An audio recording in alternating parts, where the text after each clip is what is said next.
Hi. In Telugu, a regional Indian language, there is a saying like this from a poet. It's like this: Tana kopame tana shatru, means one's own anger is one's own enemy. So that is the topic for today's discussion, anger and its management. So into the topic. What is the significance of this topic? According to Ayurveda, health is equilibrium of doshas, dhadus, malas, the proper functioning of Agni, and well elimination of waste from the body. Along with that, prasanna atma indriya manaha swastha itya vidiyade. There should be happiness and contentment at the level of senses, at the level of atma, that is soul, and manas, that is mind. So health is happiness. Health is not merely the absence of disease, it is being happy. Being happy physically and mentally. So that is the significance of this topic. And who are the persons who are more prone to get irritated very soon? These are people with Pitta Prakriti and those with Rajoguna predominance. And at the same time, physical stress and mental stress is a factor to aggravate anger. And if the person is constipated or if he is dehydrated, he is more prone to have an outburst of anger. So how to manage anger? Before that, we have to know what this anger does to the body. One is it releases stress hormones, and these hormones are going to enhance heart rate and elevate our blood pressure. So this is going to target our cardiovascular system, and it can cause such cardiac complaints in due course. Yes, this very simple emotion called anger can do very, very great things or very serious afflictions in the body. And the other one is ojaha kshiyade kobak shut dhyana shoka shramadibihi. Ojas, or the essence of the body, the final essence of the body, is depleted with the krodha, that is anger. And ojas stands for immunity and strength according to Ayurveda, and this is depleted if the person gets irritated quite often. So that means he is more prone to get infections. Recurrence of infection is high, and skin complaints like eczema can occur more in persons who get irritated very soon, even for silly reasons. And the other one is matre api apyavahridam patyam channam na jiryadi chinta shoka bhaya krodha dukkha shaya prajagarehi. We talked about it in the context of indigestion.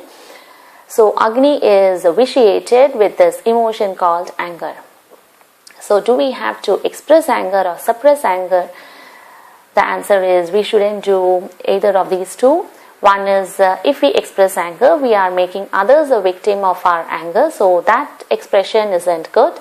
And the other thing is suppressing anger is going to harm us. Like it can cause mood disorders. It can cause depression, anxiety, psychosomatic manifestations like fibromyalgia or arthralgia, pains in the body. And it can cause addictions or sleep disturbances. So these are some of the effects of anger that isn't expressed, that is suppressed, and that is also not a good thing. And how to manage this anger? At the first instance, we should try to have that internal bliss or happiness so that we can ward off anger once for all. And for that, we should try to enlighten our soul. And the other thing is, if we get angry, if we get irritated, we should first of all understand that we are going to get this negative emotion. Things will go out of our control. We should try to control it. So, walking out of the room, or drinking water, or taking deep breaths, or crying out are some of the ways to let our anger go.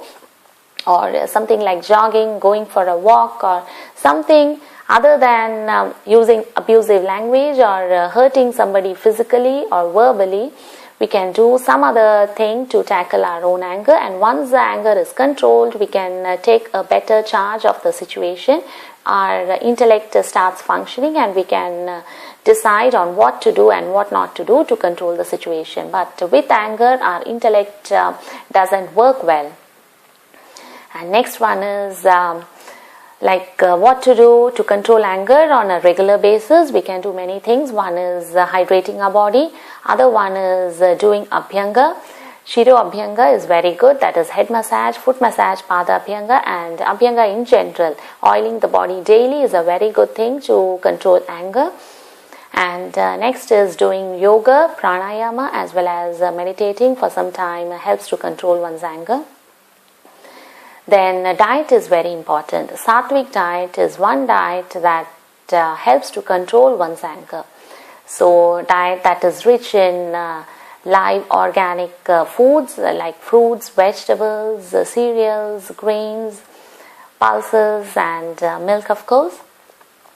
The next one is in the long run, how to control this anger. This anger occurs because we are helpless in a particular situation.